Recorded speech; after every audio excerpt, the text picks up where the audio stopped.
Hey guys, Dr. Berg here. In this video, we're going to talk about how to fix bedwetting. So if your child has a problem with this, what I'm going to show you is the fastest way to correct it, okay?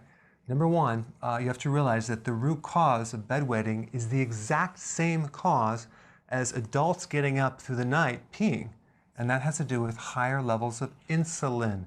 Insulin regulates blood sugars, and I'm not even talking becoming a diabetic.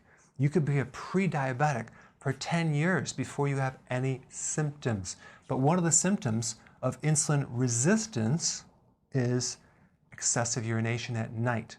Because what happens is wherever the sugar goes, the liquid goes, the water goes. And because insulin regulates sugar, it's pushing it out through the urine, and it actually happens more at night. Now, let's take a look at the pancreas. Pancreas makes insulin. The insulin is there to regulate sugars. What happens over time, if there's too much insulin coming in here, the cells start to resist it. Okay, they block it. So what happens? The signals don't come back to the pancreas as a communication. It's like talking to the child, and he's not listening to you. You're not getting return communication. So you increase the volume, right? Well, that's what your pancreas does too. It increases the volume of that communication because hormones are communication. And so then we actually get more and more and more insulin being pumped out because we're not getting that return communication because we have resistance to insulin in the receptor. So cases with insulin resistance have 5 to 7 times more insulin than normal people. So one test that you could do, not necessarily blood sugars, that may be a good test to do, but if that shows up normal, check a fasting insulin test if you really want to figure this out.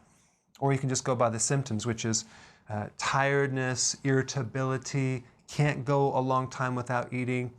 When the child eats, feels much better and calms down. These are all symptoms of insulin resistance. I mean, I had this when I was a kid, and no one knew what it was. Of course, I lived on sugar, and that's one thing you're going to have to get out of the refrigerator and out of the house is get rid of the sugar, unfortunately, because that's what's causing this problem.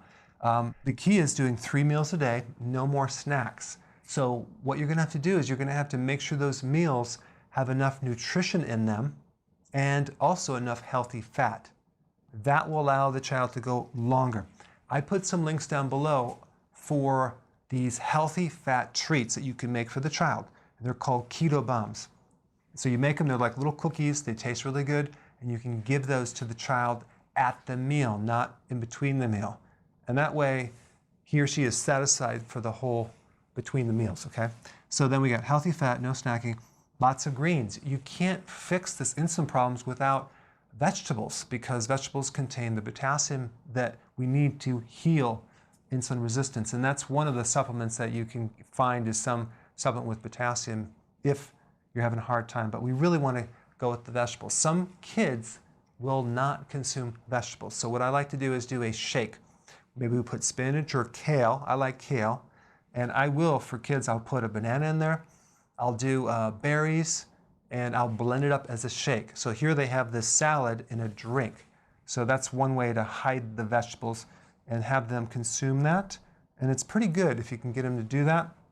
Now, and also some protein, 3 to 6 ounces of protein with the meal. So we have a combination of vegetable, protein, and fat. We're not doing the starch. We're not doing the potatoes. We're not doing corn. We're not doing grains. We're not doing breads or pastas or cereal, biscuits, waffles. We're not doing that anymore because this is what the problem is. We want to correct it. A good supplement is to find something with chromium and B vitamins. Nutritional yeast is a good source. And some supplement to support healthy insulin levels. Why? Because with kids, sometimes that'll actually speed up the process. Okay? So I just wanted to cover what to do if your child has bedwetting, and go ahead and apply this and put your comments below. I want to hear the success. Thanks for watching.